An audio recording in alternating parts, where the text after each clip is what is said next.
خضرك يا ابو راشد، خضرك يا محمود. انا ضحي المنفذ، انا على طول يدخلوني، الجد معروف بشمل الجواز ما هو شيء عندنا. انا اللي يعني انتوا تحنبون انتوا. لا يا اخوي ما عندي مشكله انا بالمنفذ، انا مشكلتي بالموتر اللي حركته انت. يا اخي شغلت انا كسرت راسي بالموتر، خلاص نسينا الموتر، قلت حدارك وخلاص. يعني انت عندك قرايبك في المنفذ وهتنفد؟ انا بالنسبه لي المنفذ ما هي مشكله، معروف انا الشاعر ابو راشد. وانت عندك قرايبك في المنفذ وهتنفد.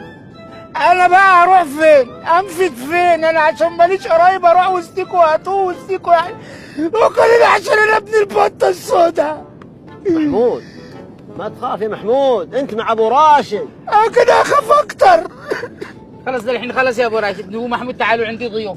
اقول روح الله معك. ضيوف. روح يا ابن الحلال الله معاك. خلاص اسلم عليهم. يا ابن الحلال لا تسلم. يا ابو راشد احنا قد غربت السنه. يا ابو راشد يا اخوي امشي. يلا مع السلامه.